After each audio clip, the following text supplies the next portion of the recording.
I'm LaTangela Fay, your hostess, and you know it does my heart well to have none other than those who are doing great things in the community, surrounding areas around the world. But today, I think it's a done deal. I think I have outdone myself. We have my hometown favorite, the hero who I like to call a humble giant. One of the most modest spirits that I've ever met before in my life, but definitely is a go-getter. None other than Warrick Dunn. How are you? I'm good. I'm good. How you doing? I'm holding on in real Oh, life. Thank you so much for taking time out of your schedule to hang out with me today. It's your first trip to the madhouse, but let's just promise right now it won't be the last. No, it won't be the last. It won't be the last. So how have you been doing throughout all this pandemic and COVID action, staying safe, sound, halfway sane? Well, the pandemic, it's definitely made me be at home more often, and it's also got me to the point where I can enjoy home, and I'm cooking more at the house, so I'm saving money. So for me, it's good though. It's good. So I can't really complain. You just can't get out and really connect with people like you did before. So it's limited on that, and it's really opened up the opportunity to do more things like this, be on video, to be away from each other, to still connect with people. And it's not the same as it's being in person, but Right. it's still good to connect. And it's a good thing that you have slowed down the practice on those recipes. The last thing I want is for your recipes to get a little rusty because you're an amazing chef. However, if you start moving around too much and let these restaurants spoil you, flick of the wrist might get a little rusty. Well, I can't let, my skill set that I learned from my grandmother there in the boot, their hometown, I can't let that,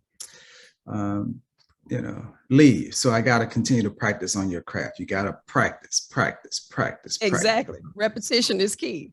And, Yeah. during this pandemic, it's like it has opened up a lot of doors and great opportunities and made us think outside of the box. Whereas if we couldn't get to it down the street, now we see that the world is an open field.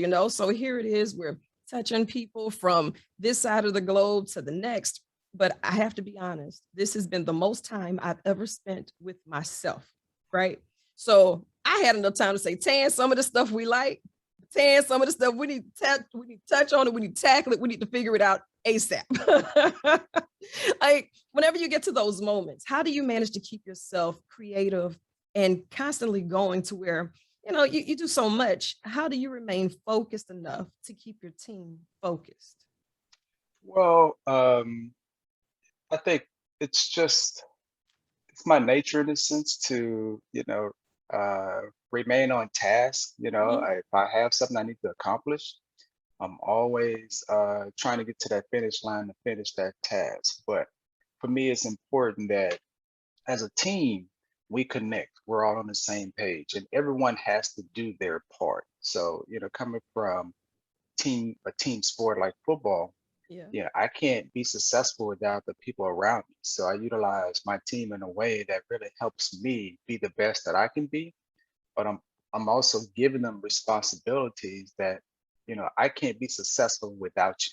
And we still try to connect in ways that still shows that we're all aligned. We have the Yeah. synergy, but it takes a little bit more today, I would tell you, to stay connected because you're not in each other's face every day, all day. So Yeah. it takes a bit more, but it's also a commitment that I made to them and they make to me as well, is that I'm going to do my part. And if you do your part, I do my part, we're going to continue to move down that road and be successful together. Yeah. And you mentioned it on teamwork. You've always been a team leader. You've never had what we have seen as an off day or a day where you said something wasn't your job. I've never heard you say that, even if it's something that really wasn't your job. It's like you go above and beyond because if Yeah. there's a task at hand and it needs to be completed, you're never above it or under it. You've just saw the need to do it. Well, just think though, if I complain about every time a lineman missed a block or a slip or receiver missed a block or I mean, we would never move forward. You, Right. we all make mistakes. Nobody's perfect, It's like, just do your part. If things happen, I got to pick up the slack. And I don't have a problem doing that. I know that that's not the way that you want to, do it every day. But we all have those moments where sometimes you have to pick up the slack for the other person. And, if I have to do that, I have no problem. It's not a long-term thing, it's temporary. And Yeah. hopefully they're to bounce back. So you can't get too crazy with people about, you know, mistakes. Mistakes happen. Nobody's perfect. This is true. In the game of football, you have so many of these kids that want to jump in the game now. Do you feel as if it's been watered down to where they don't really see the determination or the effectiveness of hard work? Because, we're living in this instant world of instant gratification where everything is like a filtered 60 seconds reel, but nobody's keeping it real about the hard work of the days when you don't feel like doing it. What's your advice to that student that's saying, I want to be the next Warrick Dunn?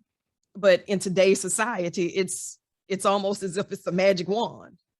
Well, it's interesting that you say that because it is instant gratification. You could thank social media for that, right? Because Mhm. you have things right at your fingertips.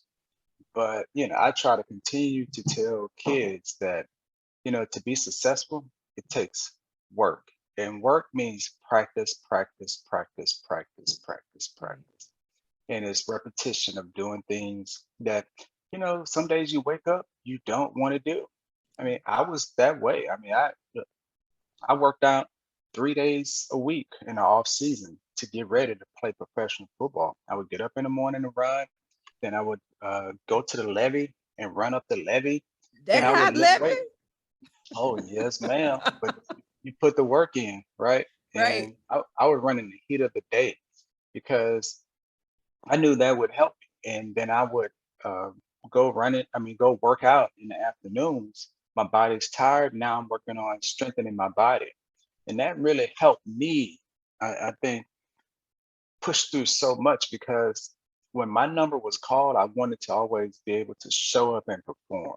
I And, like it. most kids today, you know, they want the success in that moment and don't understand, well, I was successful then. Why would I be successful, later on? Well, did you practice your craft? Did you Mhm. put in the work? Did you, do these things? And I think one issue that we have in society is that a lot of times kids are specializing in one sport growing up. Yeah. And I grew up and we played multiple sports because I think what you could do is you get a little bit from basketball, a little bit from football, baseball, just playing outside. You get things that you can take to those sports that Mhm. help you become a better overall player. It's not being great at one thing, but if you can have a really good overall skill set, I mean, it gives you opportunity to be multifaceted, meaning that you can play a lot of different positions, but it opportunity for longevity because you're always going to be needed Right. and not necessarily just wanted for this one gift. But if you have multiple gifts that you're able to, you know, have and give to your teammates and your coaches, you're more valuable. So I think a little bit of that is missing. I love it. Is it okay if I get you to stick around a little while longer? It's all good. I got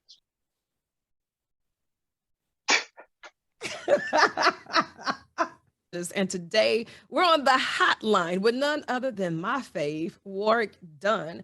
Thank you so much for sticking around, and putting up with me a little while longer. I know you. it's a It's hard. task. It's hard. It's hard sometimes, but I'm trying. I'm doing what I need to do. You be your own people. You know what I mean? Oh, yeah.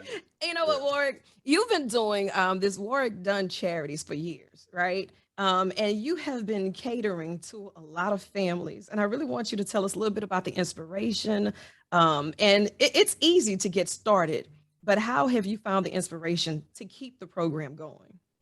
Yeah, no, I appreciate it. Yeah, so I think everyone knows Work Done Charities in our program Home to the Holidays, where we assist single parent families who are becoming first time homeowners, and Yeah. that's giving them $5,000 down payment and fully furnish their homes with furniture, with food, furniture, linens, garden tools, TVs, computers, all the way down to the toothbrush. Yeah. And we've been able to do this now for going on 24 years. Ooh, it's been a Um, while. Oh, it has been a while, and we're up to 192 single parent families that we've been able to help, and That's amazing. it's definitely been a blessing, and we're about to do home 193. So um, it's been amazing to actually see and be a part of these life changing moments. And Yeah.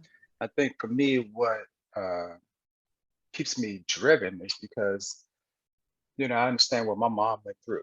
You know, growing up in Baton Rouge, and she's a police officer only making $36,000. Yeah.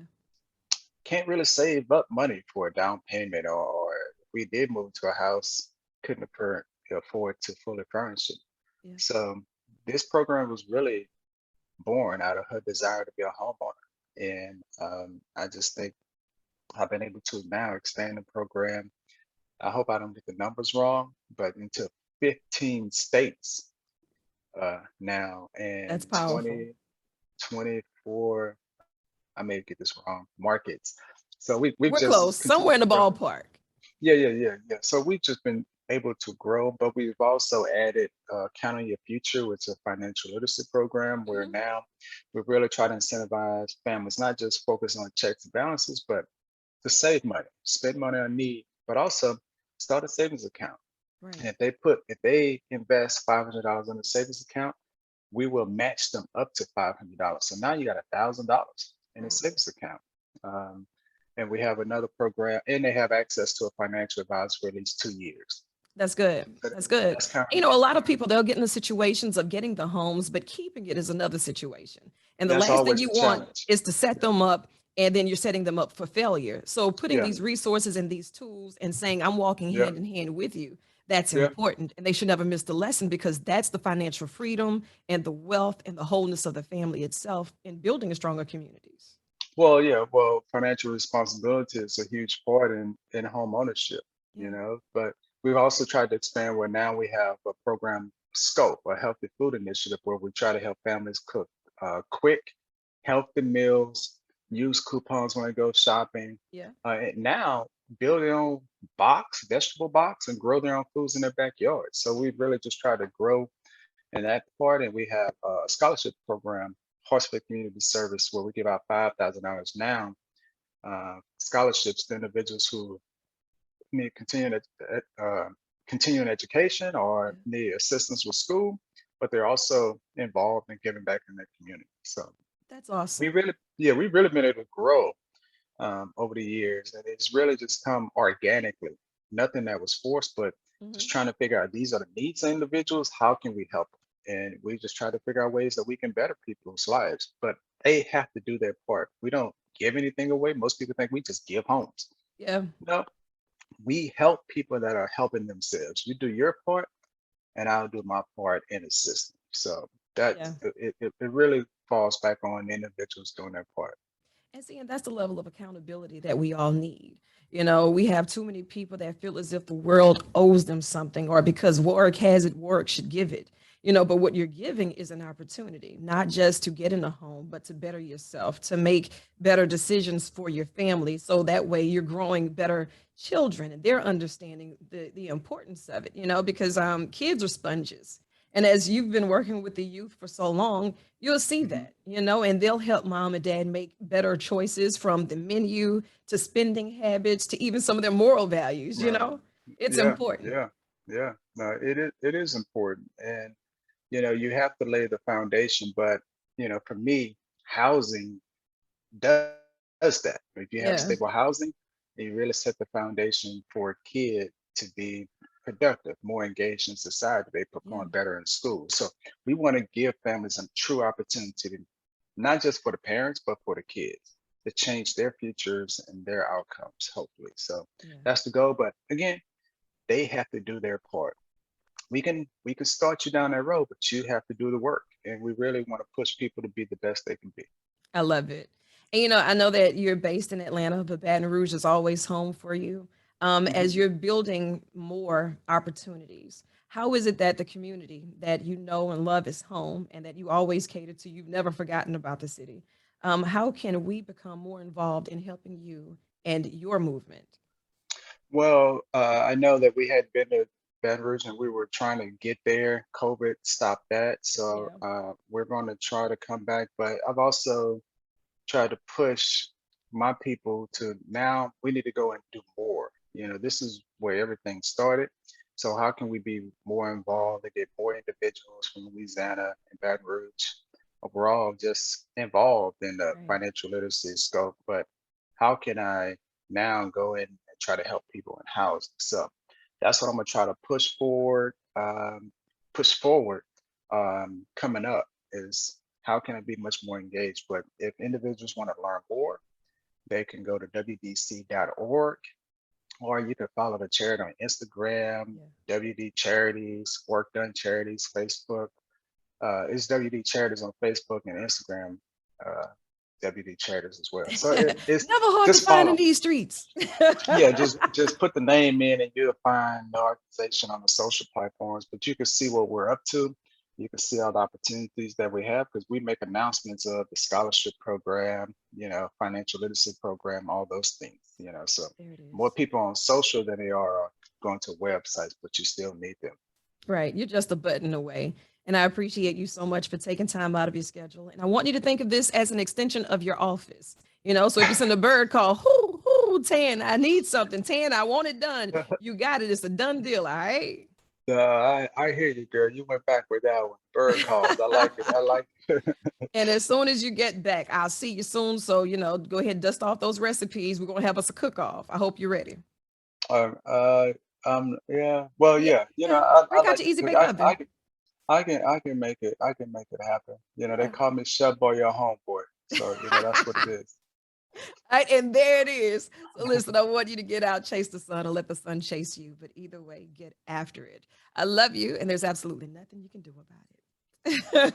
I know that. I appreciate you, girl. You know that always.